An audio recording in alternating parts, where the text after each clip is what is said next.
Good evening, everyone. So nice to see some of you joining us tonight, even though it's a weekday night. And let's just start off with like a simple introduction of our company, which is Blueprinsm.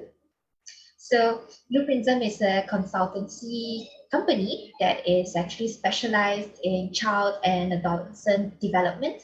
And we work with those who are from 0 to 21 years old. So our expert team is actually made up of 7 different specialties, and this will include my team, which is clinical and educational psychology. It will include occupational therapy, music, art, and play therapy, physiotherapy, applied behavior analysis, Miss Pravina's team, the special and inclusive education, and lastly, the speech language pathology. Miss Pravina, do you want to also do a little bit of introduction as well? Hi, good evening, everyone. To be continued today, our active 6-year and development program has supported more than 1,500 families across 4 continents. Our vision and our mission are just like a compass that leads the way that is to serve every family, every child by a multidisciplinary, alive healthcare and inclusive education services. Yes, and that is what we hope to do today, which is to serve every family and every child through some of the simple things that we do. For example, like today's webinar, we are actually going to talk about hacks for the halls, the holidays, parenting tips. So just another warm welcome to everyone who is joining us today. Thank you for taking time out and just being here and being present. So let's talk about the fantasy for holidays. Usually we will approach holidays thinking that, there's a secret hope that our life will be transformed afterwards. So somehow our homes will become picture perfect. It will become professionally decorated and it's almost worthy of being taken picture in a magazine. Our gifts will become everyone's envy, and our children will suddenly become perfect angels and will almost certainly not fight with each other or seem ungrateful. So we, of course, being the parents, will look and seem fabulous, and we will all be enjoying the warm glow of the season. But we know that this is definitely just a fantasy. Yeah. So, what do you think that we'll be talking about today, Miss Pravina? Yeah. Tonight, you will reach with an understanding of what is behavior, learn ways of managing tantrums, and pick up parenting tips for social gatherings. And also, you'll make sure we are helping you as best as we can. We'll be running a live question and Q&A session at the end of the webinar. And so, we have enabled the chat box feature. It is on the right-hand side of your screen. So if you have any questions, just pop them in there. So just feel free to drop any questions or even just to share some of the struggles and your experiences, especially during this festive season. We will answer your questions at the end of the webinar. So one thing is that you don't have to worry about taking notes immediately. You can keep the pen, keep the pencil, because if you miss anything, we will definitely be posting the on-demand recording when it is available on our website, our Facebook, and maybe our YouTube channel as well. So just keep an eye out for that. So without further ado, let's do like a short introduction of those who will be speaking today. Yes, my name is Evelyn, and I am a clinical psychologist with Blueprinsm. So the idea for today's webinar actually came from my own observations that parents have been facing difficulties following the prolonged lockdown period. And our site team therefore developed a series of informative webinars that will be helpful for parents and families. So just stay tuned for more good things that will be coming your way. In my free time, I actually love to spend time outdoors. And if anyone says picnic, I'll definitely be there. Next up, we have Miss Pravina. Okay, hi, hello everyone. My name is Pravina, and I am a special inclusive educator with Blueprinsm. Hope today's talk will give you a great insight for you all, as by the end of the webinar. And during my free time, basically, love to do some adventure things, like bungee jump, rock climbing is one of my traditions, other than my job. So hope everyone would have really fun. Thank you. Thanks, Miss Pravina. So if anyone knows who is like an adrenaline junkie, Miss Pravina will be perfect to go on a trip with you guys.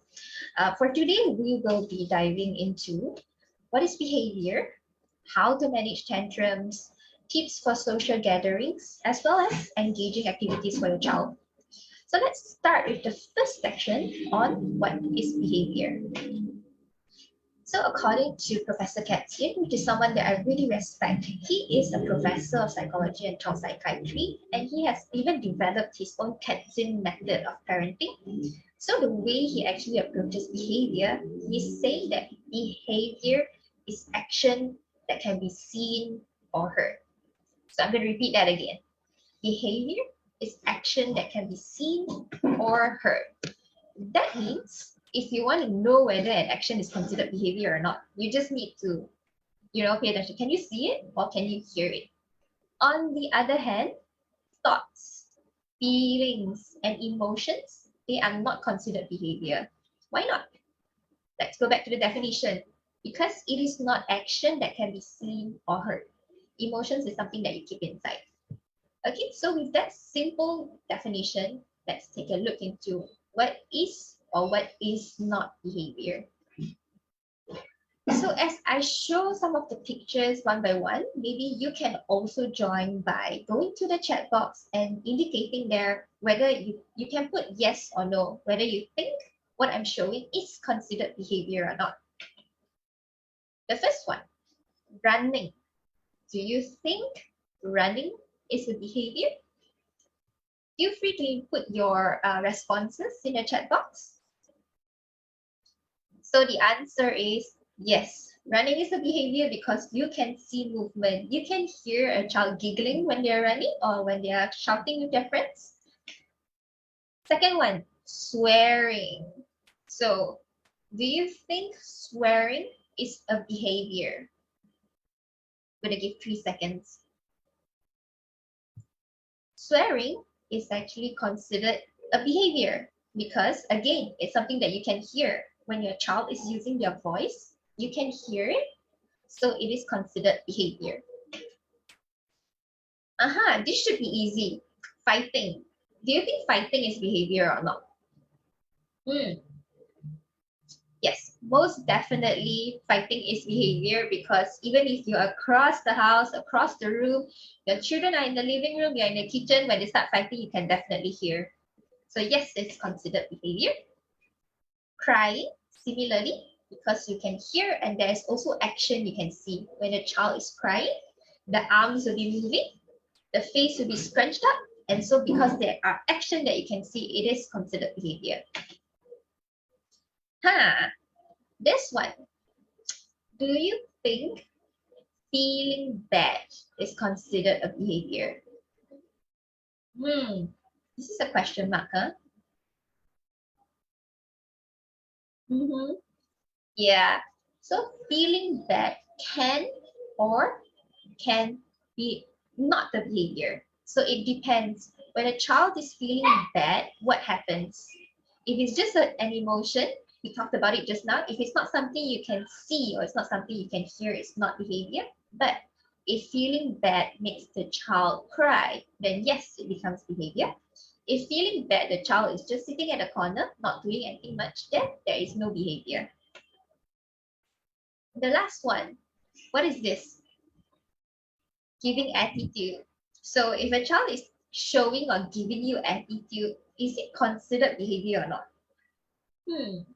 Seems like a tough one, huh? Okay. Yes.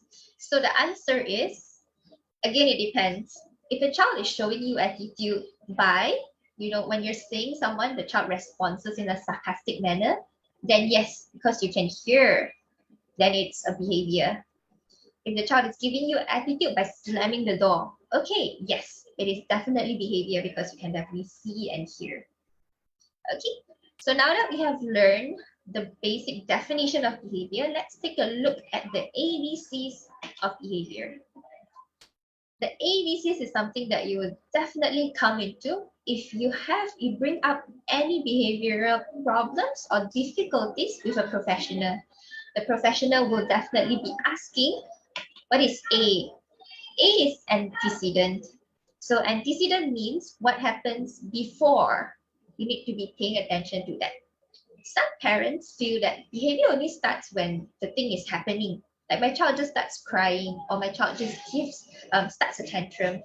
But you need to pay attention to the antecedent, because it is usually the clue lies in the antecedent, which will let you know why your child is behaving a certain way. So some of the antecedents can be a telephone ringing or giving your child a specific instruction. The follow-up to behavior, which is usually when difficulties happen, is, for example, answering the phone, from the instruction to clean the room, picking up your toys, or when you receive a warning not to eat expired food, you still consider and go ahead with eating the food, which will bring us to the C, which you can sort of guess already. Consequences. When the phone rings, you answer the phone and you enjoy a nice conversation. When you're given an instruction to clean the room, pick up the toys, and you receive a verbal praise and a pat on the back, which is some reinforcement, which might also make the likelihood of this happening again much higher. When you have a warning not to eat expired food, the behavior is you eat the food, and the consequences is then having nausea, vomiting the food, food poisoning. So it all works together, and the key to addressing behavior difficulties is by identifying the antecedents, seeing what happens, and also the consequences. Usually the consequences and the antecedents work together, which is the main thing in how we sort of want to introduce behavior changes. And the last thing we have to sort of understand when we want to learn about behavior is the role of reinforcements. So reinforcements are what happens that will increase the likelihood of a response when that response is followed by consequences. All right, this sounds complicated. So just to summarize it, reinforcements are consequences after behavior. So the way they work is, if it's used well or it's matched well, you can make a behavior likely to happen again or unlikely to happen again. So when we look at positive reinforcement, it's the same. If positive reinforcement happens after a response, it increases the same behavior happening again, the likelihood of it. So positive means that something is presented. Okay, so if you want to look at the difference between a positive reinforcer and a reward, a positive reinforcer increases the likelihood of the behavior. So that means if the child cleans the room, you give them a positive reinforcement of praise and also maybe a hug or a high five. And only if that behavior becomes more likely, the child cleans the room every Saturday, then it's a positive reinforcement. But a reward is like, oh, okay, you clean your room, here's an ice cream. If the reward does not lead to any improvement in behavior, then that's just what it is. It's reward. And most of the time, rewards are like money, like ice cream, like vacations. But again, we want to look at the consequence, whether it increases the likelihood of cleaning the room. Okay, so let's look at some examples of positive reinforcement. So if a child whines before bedtime, okay, and as a result of whining, the child is actually allowed to stay up past that bedtime, there is actually positive reinforcement happening.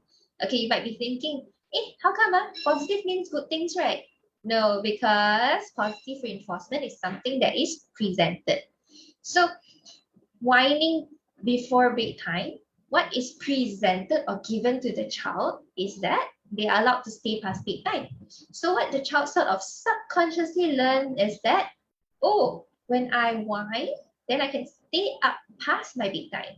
So what you actually accidentally reinforce is the whining behavior.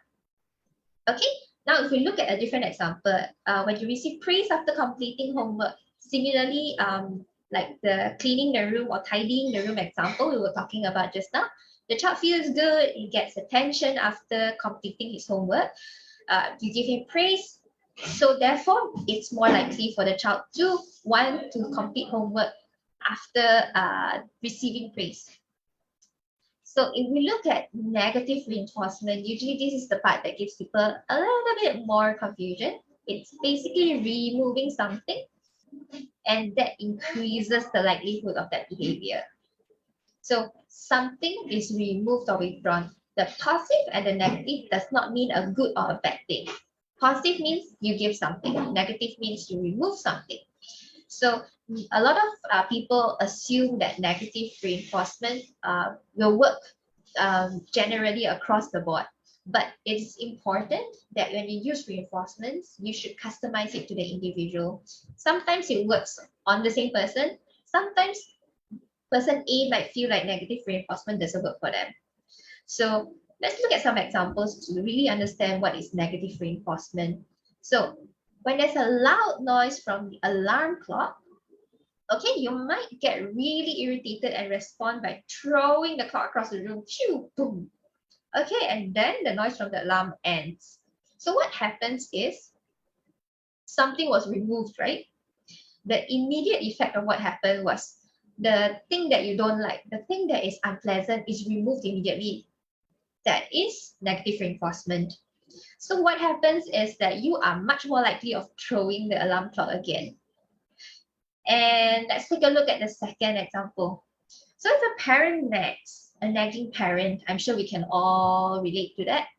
So when I as a parent am nagging, what happens is the child, or the may not be a child, maybe an adolescent or a teenager, leaves the house or the room. Okay, and then they suddenly feel, oh, this is such a relief, I don't hear any more nagging. So do you notice what happened? Something was removed or withdrawn. In that case, is our nagging lah. So when something unpleasant was removed, it means it's much more likely that the child will do that behavior, engage in that behavior again. So what is reinforced is the escape or the leaving the room in the future. So whenever parents start nagging, okay, the person we're talking to has left the room. So that has been accidentally but negatively reinforced. So these are just some basic information on what you can learn about reinforcement so that you know how to apply reinforcement accurately in your family. Now, Ms. Pravina will be sharing some thoughts on how to manage tantrums. Okay, it was really a great insight sharing by Ms. Evelyn on how to handle behavior. Okay, now let's get to the interesting topic. As now it's on school holiday ongoing, parents would be really wondering how to handle the tantrums that their children might be giving out. So first, I'll go for to see how to identify tantrums, meltdown versus tantrums. So first, I would like to say meltdown is an intense emotion of being stressed, which is out of control. While for tantrum, it is an outburst emotion due to an unsatisfied desire or they didn't get what they wanted. Okay, so next we would like to know why a child meltdown. So first, it is oversensitive to various stimuli such as sound, smell, light, and texture for meltdown.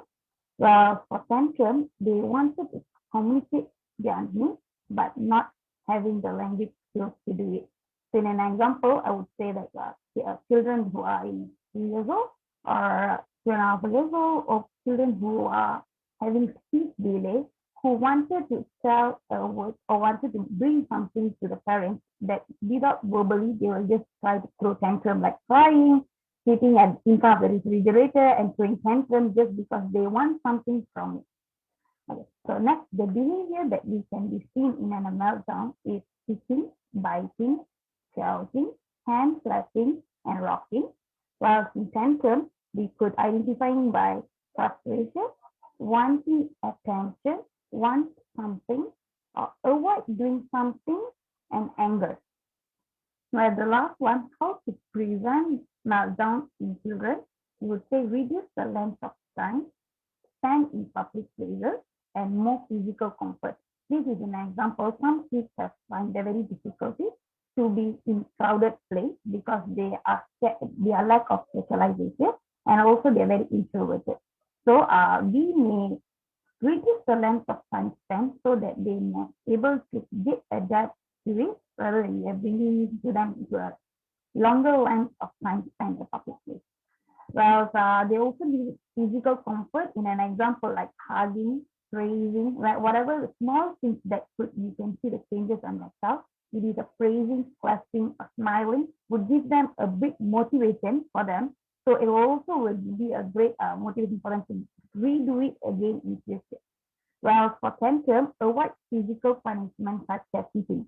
In an example scenario, when a child is crying because the child wants an ice cream and the parents couldn't be giving an ice cream, so the child will be like screaming and also just throwing tantrum, shouting in front of the refrigerator, which could cause the parents to lose their temper and hitting, which that might cause the child to throw a lot more tantrum. So our advice is to prevent it, we have to handle it in a more calmer manner. I would also have few tips and ways on how to handle meltdown and tantrum in my next slide. Okay, there are few ways to manage meltdown. The first way is identify the possible cause of meltdown. The first step as a parent, we have to always take note the behavior that's caused by a child during, after, and also before. So it is best to know when the child starts and how the child reacts, and also during the meltdown or during the frustration period, how the child reacts, and after the meltdown, how the child reacts. So that would be a good track for us, for the parents to be handled if the same behavior repeated to the next time. Well, the second way to manage the meltdown is validate the emotion. Acknowledge their feelings safely without judgment. It is that as a parent, we have to always acknowledge how is they emotionally feeling, that whether they are sad because of what and they are crying due to what, rather than be having a judgment just because the child is crying without a particular or necessary issue. So that would cause the child to be would cause lead to more meltdown. So the moment we acknowledge the feelings, like an example, we can say, I do understand that you are sad now and you are not in a good mood just because something that has hurt you, but it's okay, take your time, I'm always here for you. Once you are done, I'll be there for you to talk. That would be a good way of approaching to validate the emotion of your children. And the third step is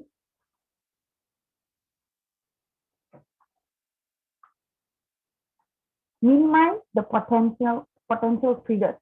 So as an example, children sensitive to loud noise can be helped by noise cancelling headphones. In an example, when a child is oversensitive to loud noise or like very loud sound, so what as a parent that we could do is buy for them a noise cancelling headphone, which could help them to ignore the loud noise and also at the same time to be with the family wherever we go, even if in a public area or in a place where you feel difficulty or you will be like feeling like, oh, my child is quite very sensitive to loud sound, so I couldn't be joining a Christmas party because now Christmas is around the corner.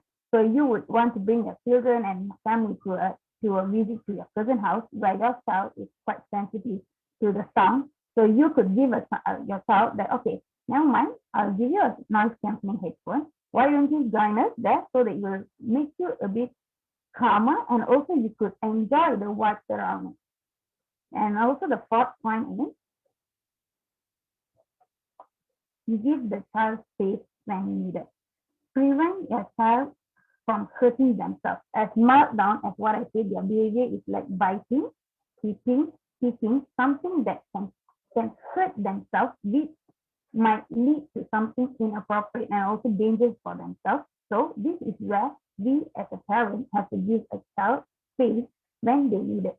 So during this period of time, to prevent them hurting themselves, it is better as a parent, we prepare a space therefore the child can go there, sit and calm, and their surrounding is nothing, there's no object that can disturb them. So this would be a good way of we handling a child that has a meltdown. And the last point is, stay calm. We always have to be stay calm, have patience on handling our children. I know it is not simple. I really respect all the parents out there. Are really doing a great job, especially during the school term break.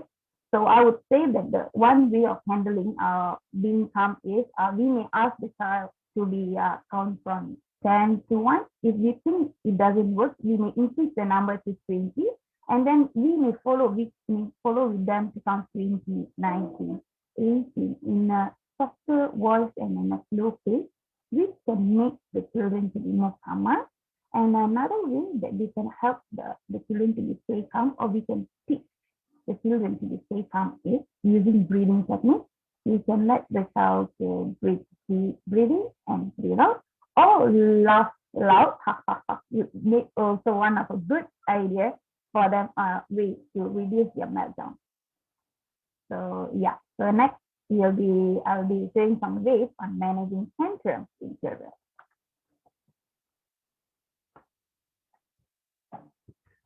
Okay, ways to manage tantrums. The first way is empathize.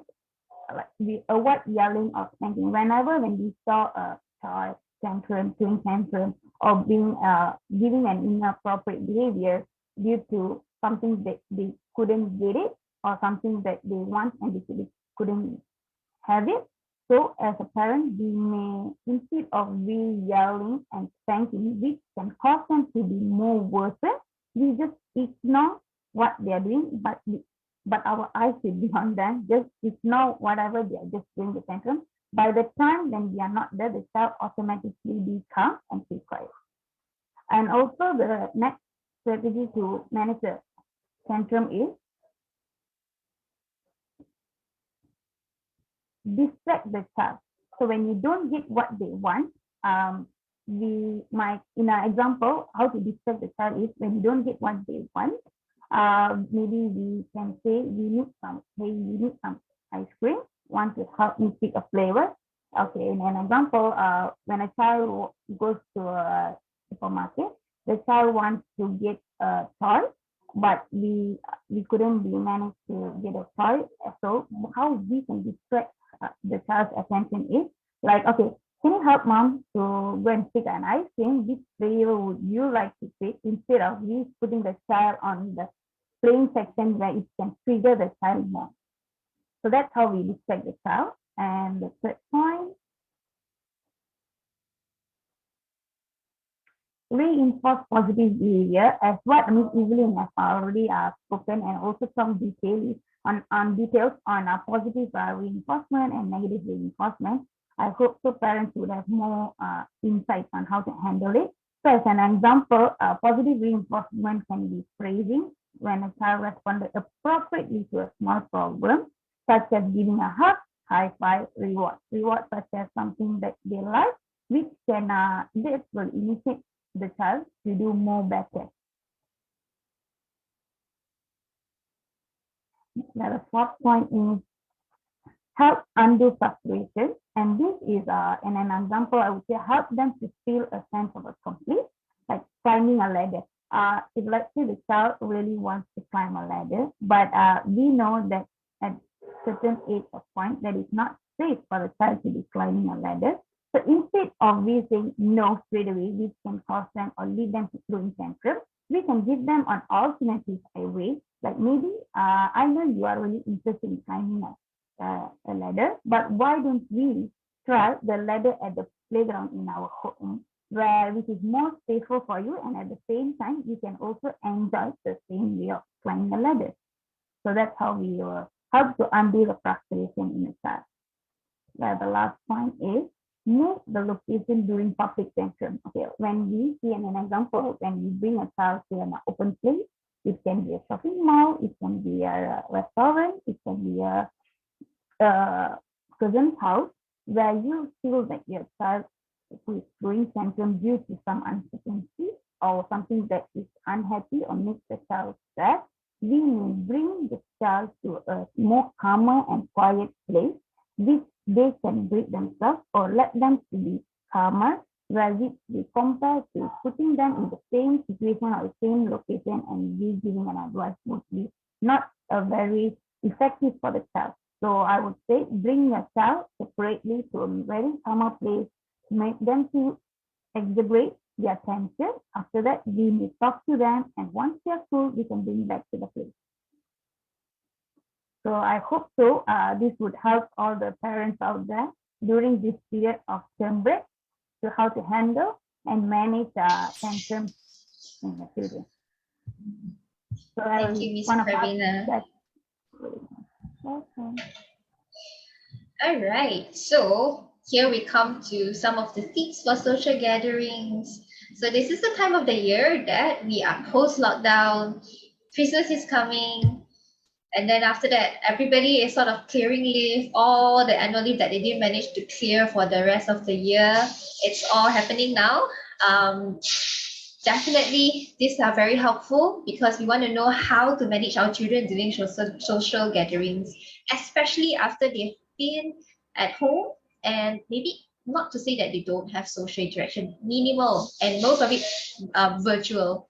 So one of the main things that Blueprinsm we want to give advice to all the families is that do your due diligence first. Ask if all the adults are fully vaccinated. Make sure before or after the gathering you do your testing to make sure that none of you have contracted COVID. This is just a basic SOP, so let's just all abide to it. So let's see.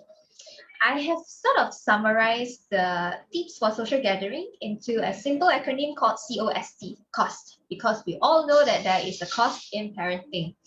So what does C stand for? C stands for compromise and plan. So this could be anything ranging from clothes, food, or even having an exit strategy. What is O? O stands for objective and expectations. So it will be very helpful if you sort of identify what is the objective of the evening. It is very hard to sort of want to achieve different sort of objectives. Like I want my child to be perfect, but at the same time, I want my child to be able to feel comfortable and sort of have a closer relationship with all my relatives. So your child can't quite feel comfortable and be perfect at the same time. So it has to be age appropriate expectations. Maybe you can consider having a briefing as well. What is S? S stands for social experiments. All right. Sometimes we like to do experiments. This is not just a psychologist kind of thing or a scientist kind of thing. Sometimes as parents, we also like to do experiments on our children, right? Oh, let me put some, I know my child doesn't like greens, but maybe I put some purple cabbage into the food and see whether they will take it or not, because purple color now is not green, so maybe they might take it in. So let's just say that social gatherings are not a good time for social experiments. And lastly, which is time. You need to learn how to space out social activities and prioritize which one is meaningful. So let's take a look at each of these parts separately. Okay, so C, compromise and planning. All right, so for Christmas, sometimes there will be family photos and all the adults will like to wear matching colors or matching sweaters or matching hats. So although adults, we are used to this, but for children, it's sometimes hard to have the same expectations, and especially if they are wearing new clothes for the first time. Never ever bring your children to any events wearing new clothes for the first time. It might be scratchy, and if it's scratchy and uncomfortable, that is definitely a guarantee for a child that will not be happy. So learn how to compromise. If your child refuses to wear new clothes for the whole event, you can say, okay, you pick out an outfit. Mommy's going to make sure that the photo taking will be at the initial part. We're going to settle it within 1 hour. Then you tell your siblings, your parents that we're going to do all the photo shoot at the first part of the evening so that the child has already worn what you wanted them to wear. And then your children is allowed to change if they really refuse to wear the new clothes. Learn how to compromise. I'm pretty sure that if you give your child an option, they are okay to wear it for a short period of time. So food. So sometimes, you know, you want to your children to not have so much sugary food.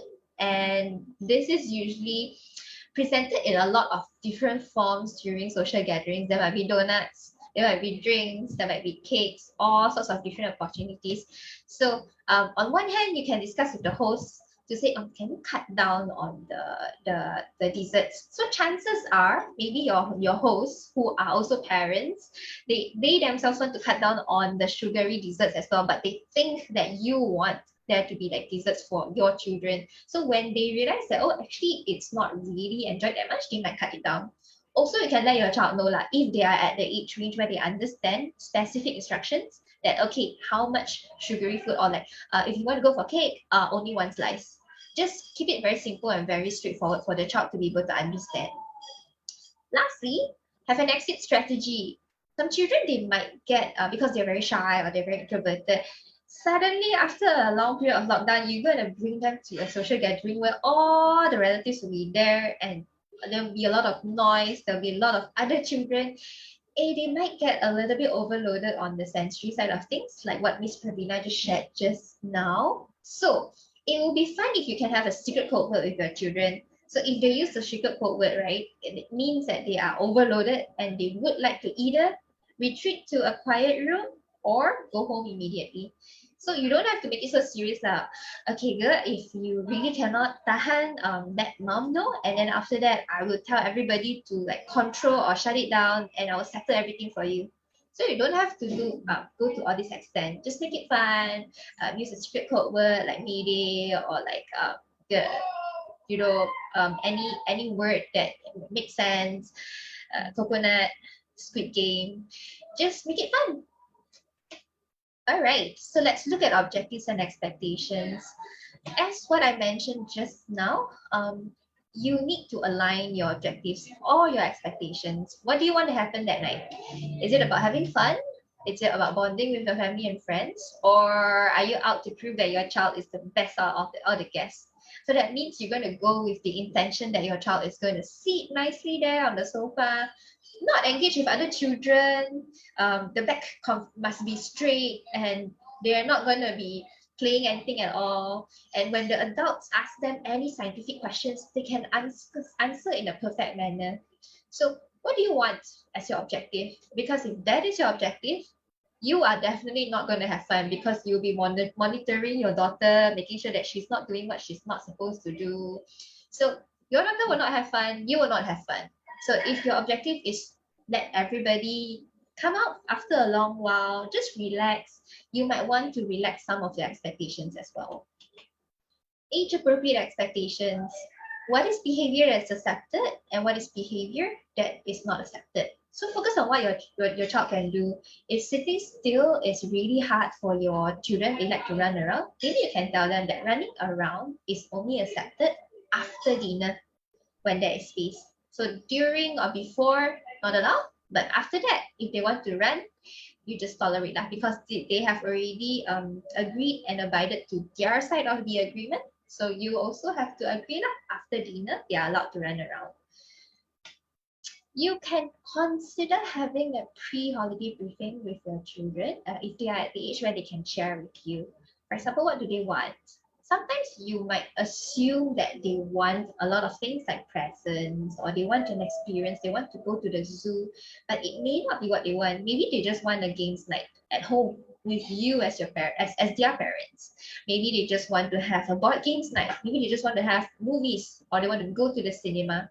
So when you align in terms of your expectations and objectives with your children, everybody sort of enjoys, and it sets the tone for the holidays. What are we going to do? The amount of activities, and they will also know what are the boundaries, because you can take the opportunity to let them know, okay, so this is the holidays, you will still have to do certain things. Maybe some of the chores or some of the homework you can sort of do bit by bit. You don't have to spend 1 hour studying every day, but you're still expected to do some certain housework. So what are the boundaries? When you are clear, your children is clear, they will understand it. Okay, so just now we were talking about which were social experiments. Okay, so what we call behavioral or social experiments are actually conducted by psychologists, and it is the reason why we do not recommend social experiments to be done during gatherings or during the holidays is because we usually have the intention that we want the child to be able to succeed in whatever experiments that we do.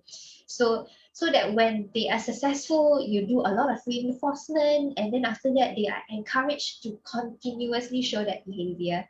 So for example, they might be very anxious for going out to meet a big group of friends or a big group of children, and you want to encourage them by telling them, okay, let's try for 30 minutes and see how it goes.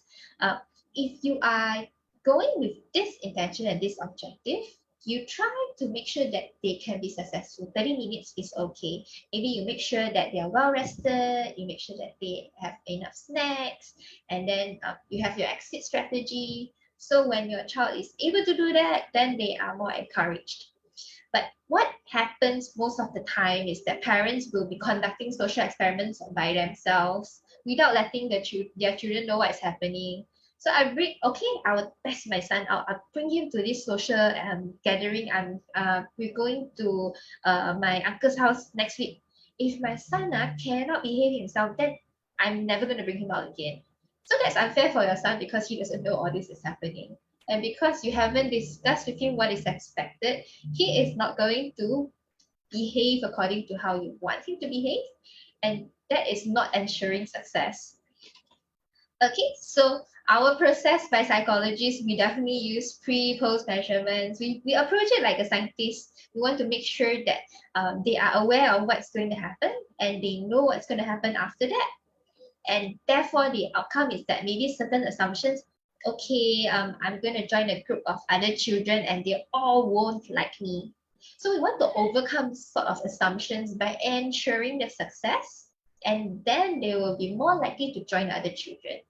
So always be clear. The social experiment should be something that is fair and conducted in a way that sort of helps your child to move towards success. Okay. And lastly, time. Okay.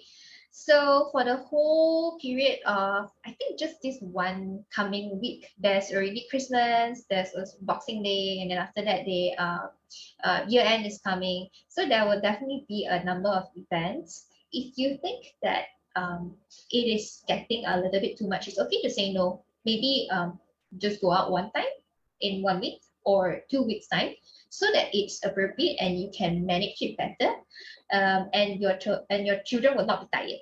If they are tired, it's most likely that they will not behave themselves during the social gatherings that you're attending. So it also helps if you avoid rushing from one event to another lah. So if you are already prepping for 2 events in 1 day, okay, before that, I need to, it's a potluck. I need to make a cake. And then after that, the next one is I'm hosting, so I need to clean the house. I need to buy pizza. I need to make sure that everybody comes and they have parking. So if you're rushing from one event to another, chances are you won't have time to spend with your family, and you will also be in a very rushed state. So in that condition, it's easier to snap at each other. It's easier to lose patience for one another, and that is sort of also leading towards a likely outcome where family members will be fighting and not happy with each other. Okay, the third thing is schedule family time, because holidays doesn't mean that you must go out to attend events. So it can be an event in itself just for the family. Maybe you can set a theme for dinner. Maybe someone else cooks for a change. It can be a competition. It can be sing karaoke at night at home. Anything can work as long as you are spending time and bonding with each other.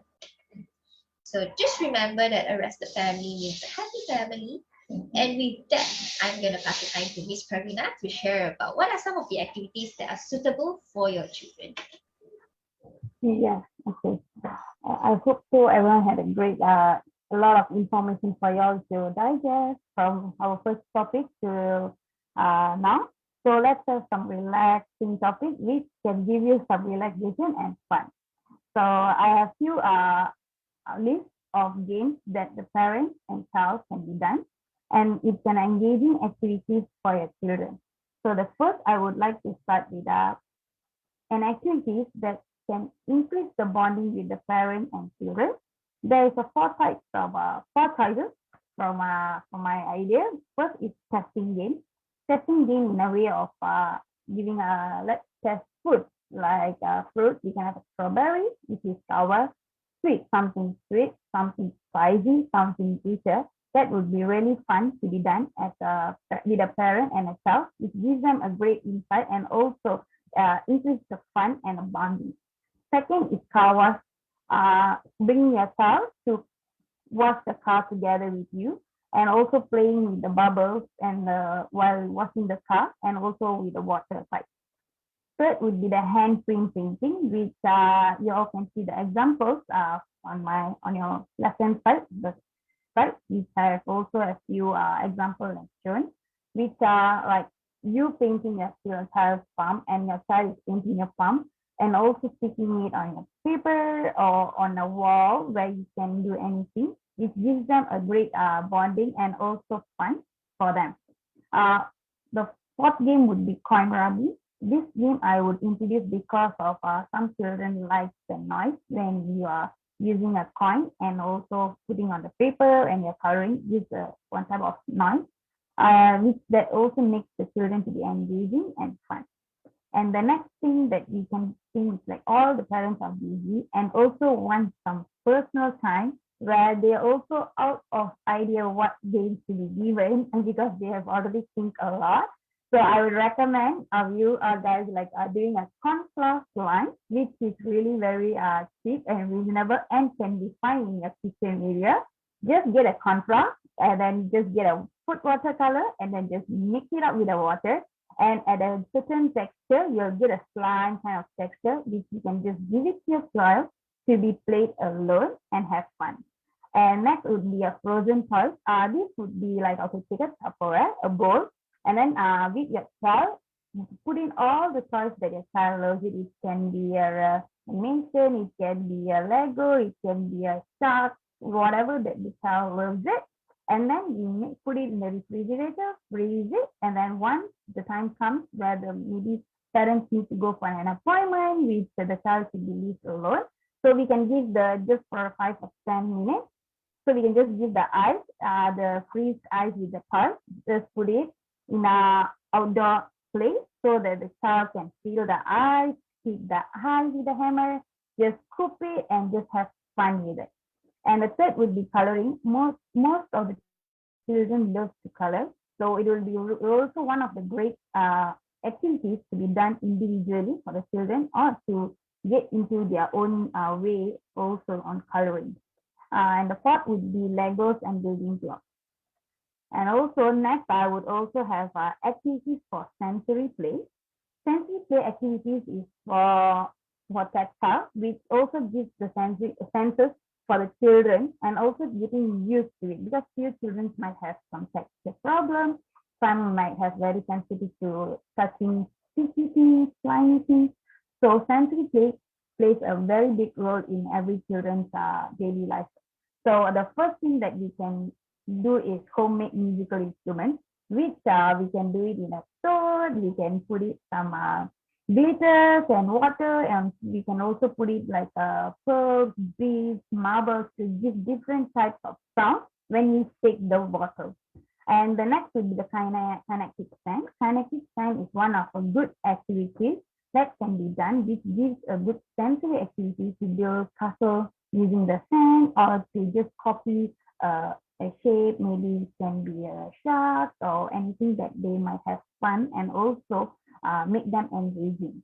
The fourth would be the sensory beans. Sensory beans are like different types of beans, like kidney beans, red beans, green beans. There are few types of like cooking, usually these beans that we are using for cooking. Using that beans, you all can just make it colorful, and then you can dry it and then play with the children to feel different types of texture, like rock, so rock salt, like something rough, something soft, like something smoother, so that it will give them a good sensory bean for them, for the tactile to get used to it. And the most favorite game for every child would be the water play, where you can just put a small mini swimming pool and make them to just play themselves for a few hours. I would say that that is one of the best activities which all the kids love it, including myself when I was young. Okay, let's go for the calming activities. Calming activities is like something that gives a child like they are very anxious, when they are very frustrated and they are very, very angry. So during that time, we can give like calming activities like sunglasses, like those. An example, some children doesn't like light, like they don't like to go to a very brighter place. So in those type of children, you still want to bring your child out, but you have no idea how to bring your child out. So just give them a cool sunglass, which will help ease for them and also for you. So second would be the fidget toy, which I have an example given in the picture that can be buy anywhere online or also in any place shop. You can get it. It is also cheap, which makes them to be a bit more calmer and also to divert their mind from anger, which is also one of the good things for them to make themselves their sense to be calm. And the third would be a stress ball. Stress ball is one of the very good materials that we can use to make yourself calmer. Even this also can be used for an adult, because seriously, I'm telling you, it really will be calming your sense and also make you feel like, make you relax and also calm your tension. And the last one would be the noise cancelling headphones, as what I've shown in the picture. Something that's fun, maybe like guys they like some frog, or like for a girl they like a rabbit headphone. You must just give them some cool headphones for them to use it, so that it should be easy for both parents and the children to go wherever you guys want. So I hope so everyone had a great time with us, with myself and Evelyn, and also had few ideas on how to handle your child's behavior, sensories, tantrums during this short school term break. So next we will be going to a Q&A session. Please feel free to just put any questions from the floor. I and Evelyn are really very delightful to answer all your questions. Yes, thank you, Miss Pravina, for the very informative and content-packed information on like what are some of the activities that are available for children. Yeah. So Pravina, there are some questions apparently. All right, let me just take a look.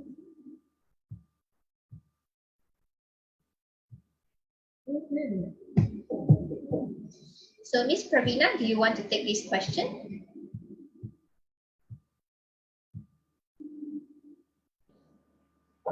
The question is, how do you manage a meltdown when the child is already, it's a bad meltdown in public?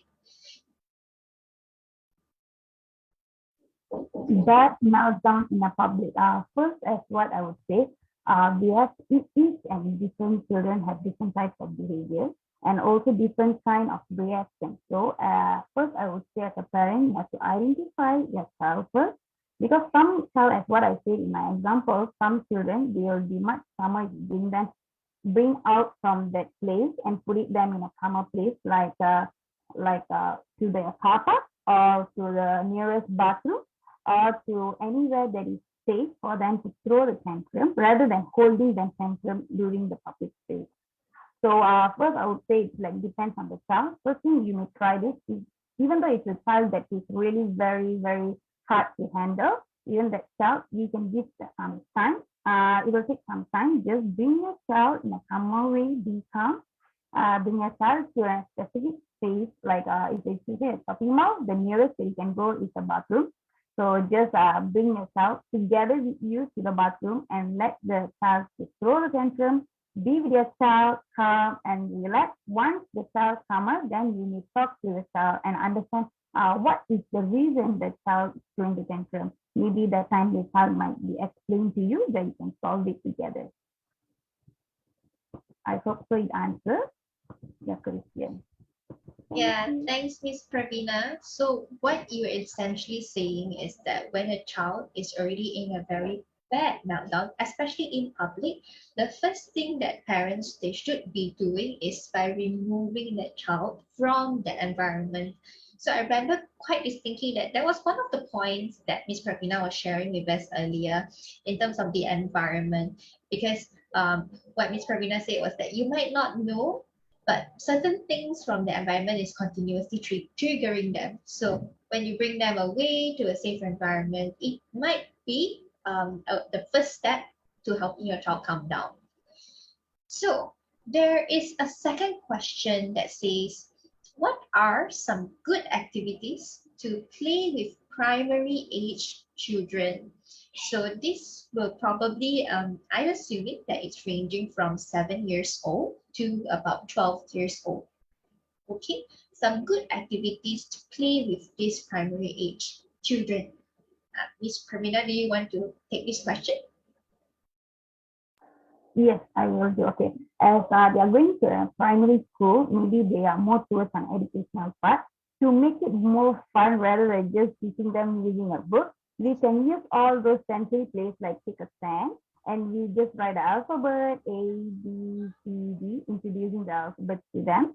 Or making a spelling activity. As I know it's primary school, they'll be starting to having a spelling activity like ball, apple. So to make it more fun, you can using all those kinetic sand or something that is more fun or more practical, which uses their hand and it gives a more fun way for them to learn at the same time have fun, which would be a great idea for them to have interest in when you all say come for an educational class. Yeah, thanks for that. It definitely sounds fun. I want to play with some sand as well. Okay. I probably am thinking about something related to maybe devices. Are devices? Do you think devices are a good option? Sort of like iPad, video games. Do you think this is Yeah. a good option in your opinion? In my opinion, I would say it is much better for the child to be reduce their screen time. I would say more involved on practical, like using whatever we have outside rather than using you giving them iPad, telephones, because that is one of the easy way, but that is not a very appropriate or recommended by myself to the children because that could lead the child to be couldn't be thinking outside of the box. As I said back, as like in an iPad or phone, that would be more convenient. But when we are thinking outside of the box, we can give rather than like using an apple or real apple to spell an apple, or using like go out, bring them to the outdoor places, and then just say, okay, red is for what? It's for apple.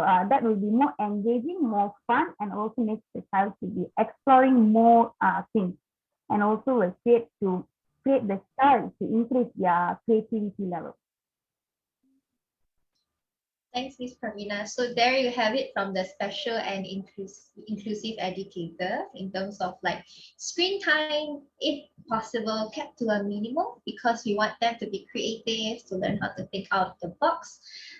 I personally observe from my work with families is that for children, no matter what age range they're in, they definitely appreciate the presence of the parents to be with them. So sometimes it may not be about the activities that are chosen, but more about are you able to fully focus and be present for your child, have fun together with them. Sometimes maybe you can think of the parenting cap and put on a very curious, very open attitude to just maybe a board game or having a game with your children, and you never know. they would enjoy it much better than if you structure it. Okay, this is a game that I sort of like invented. I learned from this specific talk that we must have sand and we must have water. It may not be about following the rules, but just spending that time with your children. Okay, the next question that we're having from Facebook is that I'm preparing for a Christmas gathering, but my child tends to get anxious in the crowd. You mentioned about the COST strategy. So how can I prepare my child? All right. So to answer this question, maybe we can look into what COST stands for. So C is learning how to compromise and plan. So one of the things we talked about was the exit strategy. We talked about having a compromise. If let's say if it's any part, whether it's how they are dressed or whether it is how they are going or whether it's the group of people. So one good point would be that negotiate. So if your child is feeling anxious because of the crowd, okay, how about 1 hour? So mom and dad is just going to go and be there. It's not a big group. Let the child know as many details as possible and then compromise. Okay, as long as you're willing to go, use the exit strategy. What's our code word? Is our code word Squid Game? So when you use the exit strategy secret code, that is when we will leave because we know that you've already tried. And after that, remember to use positive reinforcement. Okay. Oh, remember objective, looking at your objective and set the correct expectation. So I really like how you ask this question in a manner that I know my child is anxious and therefore I want to be able to plan, to set an objective that sort of fits that circumstance for my child. So every child is different. If your child is feeling anxious, set the objective. As long as my child goes, as long as my child is open to being there, even 15 minutes or 30 minutes is okay. For me, it's about helping the child sort of be in that situation and knowing what the backup plan is. So always set the correct expectations. If you already understand that your child is an introvert and might not enjoy crowds, but you're saying that we're going to spend about 3 hours there, 3 hours only is okay one, you can do it. And you don't have any exit strategies, you don't have any other plans, you're sort of setting yourself up for failure. And moving on to the S, which is the social experiment. Never take social gatherings as an experiment if you already know that your child is anxious in this type of gathering. So don't try to measure their behavior based on like how they are doing in a new environment with strangers or even with relatives, but they haven't seen them in a while. So don't take it as an opportunity to, oh, okay, I'm going to use this opportunity. I'm going to observe my child. If they really cannot, okay lah, I'm going to diagnose my child myself really. Socially anxious. So you're sort of not really fulfilling the objective of helping your child, but you want to help them succeed. So if it's 15 minutes, if it's 30 minutes, as long as they're able to do it, then take it as a success. And T, the last thing, which is about time. So I think in that case, maybe a customized way of approaching time is by having the holiday period of working towards one event. So let's say you know there is going to be an intimate gathering. Maybe look for an event that maybe has like 10 or less familiar people, loved ones, friends that your child already knows, and make sure that the time that you spend there is not too long. Your child already knows like, okay, what's going to happen and how long exactly, and then what's going to happen afterwards. Use the time to make sure that you're not too rushed at any part of that gathering. So when you put the COST together, then it sort of helps you to prepare your child better in this kind of situation. Okay, so that would be the answer to that question. I hope it was informative and helpful. So let's look at the next one. Will it be helpful if I bring my child out for social events more regularly, perhaps every other weekend, instead of waiting for the big festive events? What do you think about this, Miss Pravina? I would really recommend you all to bring your child to as much as possible to social activities or outdoor activities, but please follow SOPs as currently due to the current pandemic, we have to be also be safe out there, especially kids. So I would really recommend that if the more exposure they get, it is more able for them to get extroverted. They will never be introverted, or they will never be low self-esteem. They can able to have an good relationship or bonding to any outsiders or strangers without any boundaries. Yes. So your opinion is that opportunities are good so that they can sort of practice maybe some social skills and they won't feel too out of place in situations like this. I actually pretty much agree with Miss Pravina's answer as well.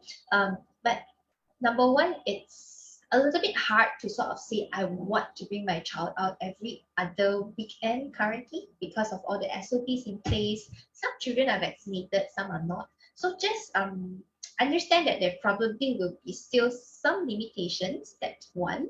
The second thing is that there are a lot of children who has not had social opportunities to sort of like hang out for a while. So there might be some delays and difficulties every now and then. Don't expect perfect behavior from other children as well.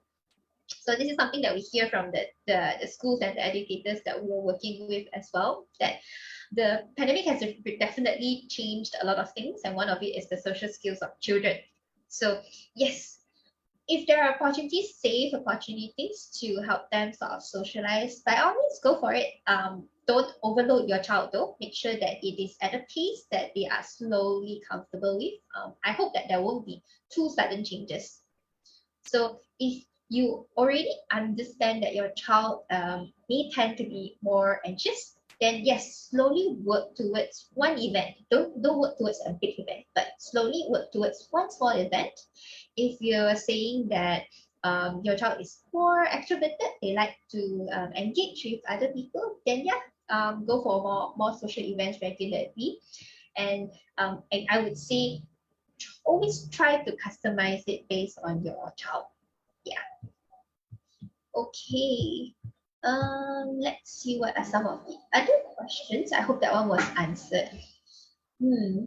I know some of our audiences, they always like to hear about our personal experiences of working with children.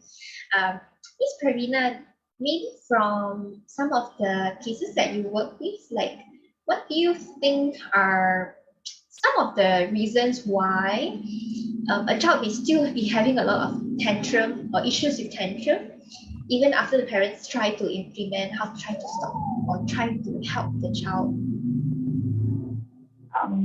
From this, from my experience, I would say that nothing changes in one day or in 1 week or else in 1 month. It really takes time, but don't give up, because consistency is really very important in everything that we do. Especially we are wanted to bring a change and a behavior towards our children. We really need the consistency. And also as an educator or as a parent, we have to have a good reaction. And also keep motivating. Even every small changes that you think would be a great changes for them if you just praise them or you appreciate them or give them a positive reinforcement, which help the child to have a good changes as the time comes. But really, it gives a good turnover for the child if you keep on being consistency and don't give up.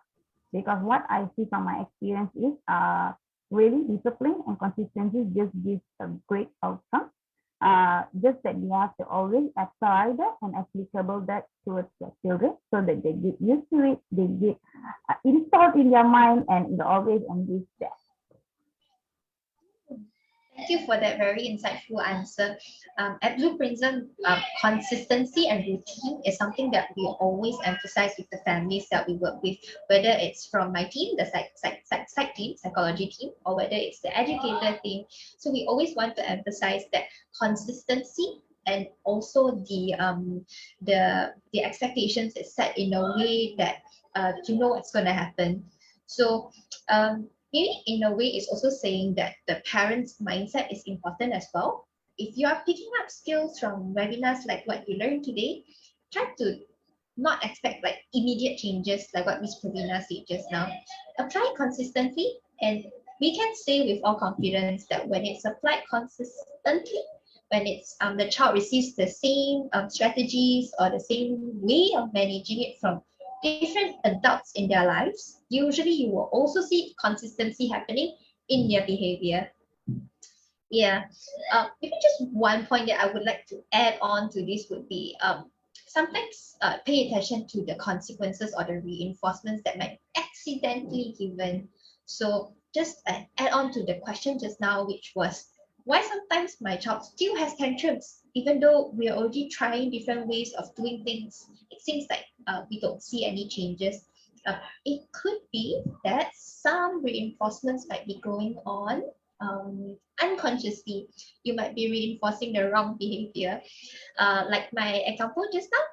So one of the examples that I usually see in the families that I work with is that when you give your the child like a direct instruction, pick up the toy, throw this in the dustbin. Sometimes your child might just ignore you because they are busy playing. So if you say for one time, you say it for two times, you say for three times in a very loud tone, and then your child still ignores, what happens sometimes is that you end up doing it yourself. So if we look at reinforcement and the example that I just shared, what was actually reinforced? The reinforcement is actually when your child ignores you, I know lah, mommy and daddy will do it after that one. So I don't have to do, I just pretend that I cannot hear them. I continue playing my game or my toys. And then after that, yeah, daddy or mommy, they are going to help me do whatever they ask me to do. So if you accidentally reinforce the wrong thing, it might be why tantrums happen because they don't expect to do it themselves after you've been reinforcing that it's okay when they don't do it. So apply that consistency, apply that routine, and we are also confident that it is one very sure way of helping your child to also see changes, whether it's tantrums, whether it's more positive behavior that you want to see. Yeah. Let's see. Are there any other questions from the floor? Otherwise, I think that we should get ready to end our webinar today. Miss Pravina, do you have anything else you would like to share? Well, maybe some of the audiences will think if they have questions. Good enough. I will be waiting here for welcoming any more questions from the floor. If you have any more further questions, and we are really ready for your out. Thank you, Miss Pravina. So for myself, yes. So on my end, I think we are hoping that today's webinar is helpful for the parents because we understand that for the past 2 years, it definitely has not been easy. There has been 2 years of different lockdown measures, changes to children go to school or not. Oh, okay, go to school for 2 weeks and then after that stop. Or might be in October, might be in November, might be in February. So a lot of changes where you guys, parents, you are actually the best and closest resource for your children. It's not just about being there for them. You also have to like monitor the behavior, make sure that you know they are following all the rules in the family. At the same time, you have to respect them as they grow, and then after that, you want them to learn different skills, whether it's self-care, whether it's like safety, whether it's hygiene skills. So we definitely salute our parents. At Blueprinsm, we are aware of the needs of different families, and we have also developed different care packages where we are working with families on stress management for the parents, on behavioral or emotional assistance for children. So, we have put up the links in the chat box. Feel free to contact us because it will be our honor to be able to serve every child, every family. So thank you once again and for taking your precious time to join us tonight. So very good night to everyone.